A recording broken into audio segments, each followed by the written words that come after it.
नमस्कार, संध्याज किचनमध्ये आपल्या सगळ्यांचं पुन्हा एकदा मनापासून स्वागत करते। वाळवण रेसिपीमधला आज आपण वेफर्स कसे करायचे ते बघणार आहोत। तर खूप मोस्ट रिक्वेस्टेड ही रेसिपी होती आणि हे वेफर्स आपण एकदा करून अगदी 2 वर्ष म्हटलं तरीही खाऊ शकता। एखाद्या हवाबंद डब्यामध्ये तुम्ही हे जर ठेवून दिलेत व्यवस्थित तर जेव्हा तुम्हाला मन करेल खाण्याचं तेव्हा तुम्ही हे तळून खाऊ शकता। तर इथे बघा, वेफर्स करण्यासाठी असे मोठे मोठे बटाटे घेतलेले आहेत।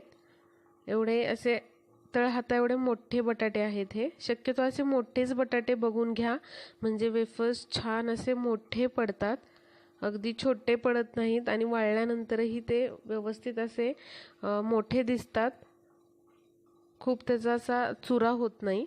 आता हे जे बटाटे घेतलेत ते स्वच्छ पाण्याने एकदा मी धुवून घेणार आहे, म्हणजे या बटाट्यांवरची जी माती आहे ती आपल्याला काढून टाकायची आहे। माती व्यवस्थित काढून घ्यायची, म्हणजे ती बटाट्याला लागत नाही हे बटाटे सोलल्यानंतर, आणि बटाटे किंवा वेफर्स काळे पडत नाहीत।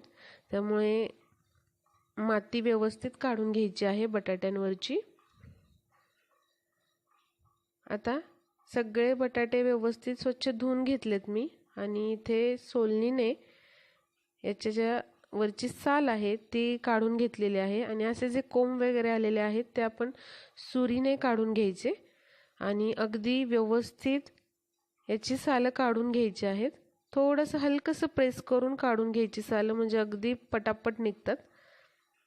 आणि लगेचच बटाटा सोलल्याबरोबर स्वच्छ पाण्यामध्ये ठेवून द्यायचा। इथे बघा, सगळे बटाटे मी स्वच्छ पाण्यामध्ये सोलल्याबरोबर ठेवून दिलेले आहेत, याने बटाटा काळा पडत नाही। आता एक टब घेतलेला आहे आणि त्यामध्ये स्वच्छ पाणी घ्यायचं आहे, आणि हे जे सोललेले बटाटे आहेत ते आपण या किसनीने, वेफर्स करायची किसनी आहे ती घेतलेली आहे, आणि बघा बटाटा असा पकडायचा आहे उभा, आणि या प्रकारे याचे आपण वेफर्स पाडून घेऊयात। शेवटपर्यंत अगदी आपल्याला हा किसत जायचा आहे, मध्येच अर्धवट ठेवायचं नाही। अर्धवट जर किसला तर बटाट्याच्या वेफर्सचे तुकडे पडतात, त्यामुळे व्यवस्थित असा सुरुवातीपासून शेवटपर्यंत हा असा किसत न्यायचा, म्हणजे बघा कसा मोठा असं हे वेफर्स पडतात। त्यामुळे मोठा बटाटा घ्यायचा। बघू शकताय तुम्ही, बटाटा मोठा घेतल्यामुळे छान असे मोठे वेफर्स पडतात, आणि वाळल्यानंतरही ते खूप छोटे होत नाहीत, साईजला चांगले मोठे असे होतात। आता सगळे जे बटाटे आहेत ते मी किसून घेतलेले, आणि 3-4 पाण्याने हे व्यवस्थित आपल्याला धुवून घ्यायचेत। बटाट्याला भरपूर प्रमाणात स्टार्च असतं, त्यामुळे 3-4 वेळा हे स्वच्छ पाण्याने धुवून घ्यायचं आहे। इथे 5 किलो बटाट्यांचे वेफर्स मी करणार आहे, त्यामुळे 2 भांड्यांमध्ये हे मी घेतलेले आहेत। त्यामुळे सगळे हे जे बटाट्याचे वेफर्स आहेत ते आपण व्यवस्थित स्वच्छ पाण्याने चांगले धुवून घेतलेले आहेत, आणि छान असं स्वच्छ पाणी दिसू लागलं की बटाटा किंवा बटाट्याचे हे चिप्स धुणं थांबवायचं आणि भरपूर पाणी यामध्ये ओतायचं।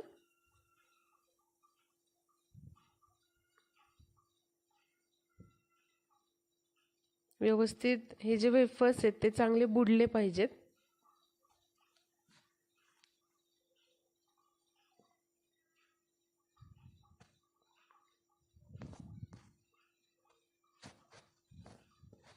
आता यामध्ये पाणी मी ओतून घेतलेलं आहे, भरपूर पाणी घ्यायचं आहे ओतून यामध्ये। आता तुरटी टाकायची आहे, साधारणपणे अर्धा इंच तुरटी वापरलेली आहे मी। आता दोन्ही भांड्यांमध्ये तुरटी टाकायची आहे।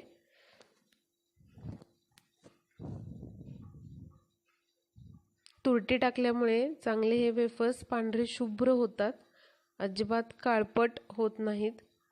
वाळल्यानंतर देखील खूप चांगला असा पांढरा शुभ्र कलर येतो त्याला, त्यामुळे तुरटी टाकणं महत्त्वाचं आहे. आता तुरटी टाकलेली आहे, हे आपण झाकून रात्रभर किंवा 5 ते 6 तासांसाठी भिजत ठेवणार आहोत. लक्षात ठेवा, तुरटी आपल्याला हे वेफर्स भिजवताना देखील टाकायचे आहे, त्यामुळे खूप पांढरे शुभ्र वेफर्स होतात. बऱ्याचशा बायका टाकत नाहीत भिजवताना तुरटी, त्यामुळे मी सजेस्ट करेल नक्की यावेळेस तुम्ही या प्रकारे वेफर्स भिजवताना तुरटी टाकून पहा.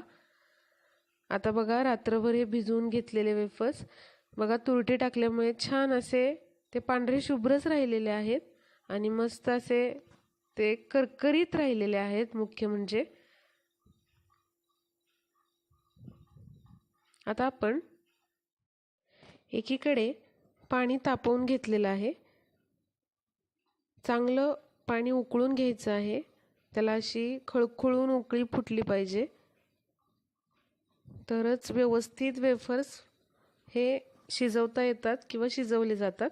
आता यामध्ये आपण मीठ टाकून घेऊयात. मोठे 5 चमचे मीठ टाकलेलं आहे. इथे 5 किलो बटाट्यांचे वेफर्स मी करत आहे आणि तुरटी टाकलेली आहे.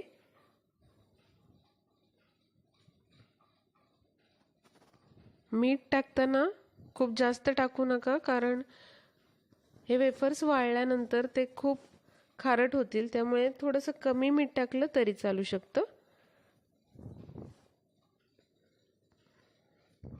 इथे देखील आपण तुरटी वापरलेली आहे. आता बघा, इथे आपण हे जे वेफर्स आहेत रात्रभर भिजवून घेतलेले तुरटीच्या पाण्यामध्ये, ते यामध्ये टाकूयात.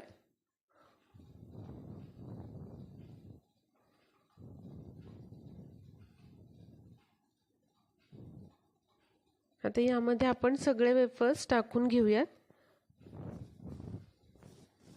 आता पाणी जरा खूप जास्त झालेलं आणि वेफर्स टाकल्यामुळे ते बाहेर येऊ शकतं, त्यामुळे थोडंसं पाणी मी यातलं काढून घेतलेलं आहे.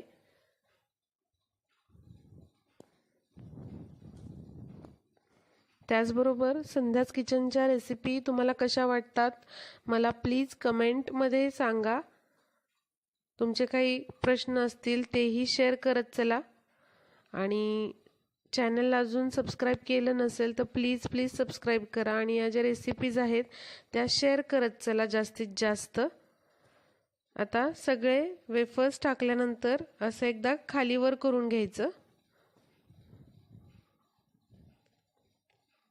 नाजूकपणे करायचं, खूप जास्त फोर्सफुली केलं की ते वेफर्स तुटू शकतात, त्यामुळे खूप व्यवस्थित करायचं. आणि हे झाकून आपण एक 5 मिनिटांसाठी मध्यम गॅसवर वाफवू देऊया. 5 किलो बटाटे आहेत, त्यामुळे एक अंदाज म्हणून आपण असं म्हणू शकता की 5 ते 6 मिनिटं हे झाकून याला शिजू द्यायचं. आता बघा, एक असा वेफर्स किंवा अशी एक चकती घ्यायची आणि बघा तुम्ही असं ते आपण चेक करून बघू शकता. इथे बटाट्याचा खूप जास्त गाळ करायचा नाही, हाताने पकडल्यावर या प्रकारे ही चकती अशी आपल्याला तोडता आली पाहिजे. बघा, इझिली असं तुटत आहे, पण याचा गाळ झालेला नाहीये. अर्धवट शिजलेले हे वेफर्स आपल्याला करायचे आहेत, खूप शिजवून घ्यायचे नाहीत. आता लगेचच पाण्यामधून एका चाळणीमध्ये काढून घेऊयात, कारण पाणी खूप गरम आहे. यामध्ये जर तसेच वेफर्स ठेवले तर त्याची कुकिंग प्रोसेस चालूच राहते आणि पुन्हा त्याचा गाळ होऊ शकतो. पण आपल्याला हे अर्धवट कच्चेच ठेवायचे, त्यामुळे होईल तेवढा पटपट हे चाळणीवर काढण्याचा प्रयत्न करा.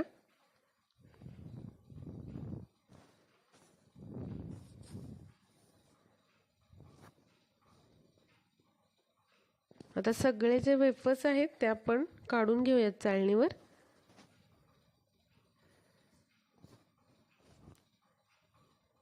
आणि अशा प्लास्टिकच्या पेपरवर हे वेफर्स जे आहेत ते पसरवून घेऊयात.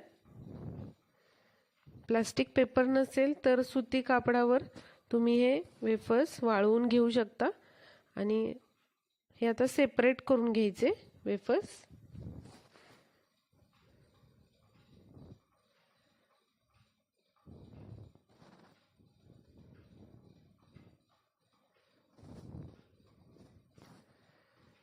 शक्यतो वेगवेगळे असे करायचे, नाहीतर एकावर एक जर पडले हे वेफर्स तर ते पटकन वाळत नाहीत आणि एकमेकांना चिकटून बसतात आणि ते पुन्हा वेगळे करताना तुटतात. त्यामुळे शक्यतो सेपरेटच हे असे वाळायला घालायचे.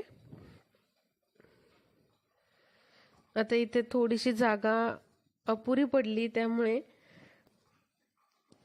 मला जास्त वेगवेगळे करून घालता आले नाहीत वेफर्स. आता या वेफर्सना मी 2 दिवसाचं कडकडीत ऊन दिलेलं आहे. एका दिवसात म्हटले तरी हे वाळतात, पण 1 दिवसाचं ऊन दिल्यानंतर तुम्ही हे ताटामध्ये ठेवून नंतर अजून 2 दिवस चांगल्या कडकडीत उन्हामध्ये वाळवून घेऊ शकता. आणि हे वेफर्स तयार आहेत माझे. आणि हे डब्यामध्ये भरून स्टोअर करायचे व्यवस्थित, आणि जेव्हा पाहिजे तेव्हा आपण हे तळून खाऊ शकता. उपवासासाठी किंवा स्नॅक टाईमसाठी, टी टाईमसाठी तुम्ही नक्कीच हे वेफर्स तळून खाऊ शकता. आणि हे सगळ्यांनाच आवडतात, खूप टेस्टी आणि मस्त लागतात. आता मी इथे तळूनही दाखवलेले आहेत. तेल चांगलं तापवून घ्यायचं आणि बघा किती मस्त असे पांढरे शुभ्र मोठे मोठे वेफर्स तयार झालेले आहेत. रेसिपी कशी वाटली मला कळवा. आवडली तर लाईक करा आणि नक्की ही रेसिपी शेअर करा तुमच्या नातेवाईकांपर्यंत, फ्रेंड्सपर्यंत. आणि आजची रेसिपी पाहिल्याबद्दल धन्यवाद.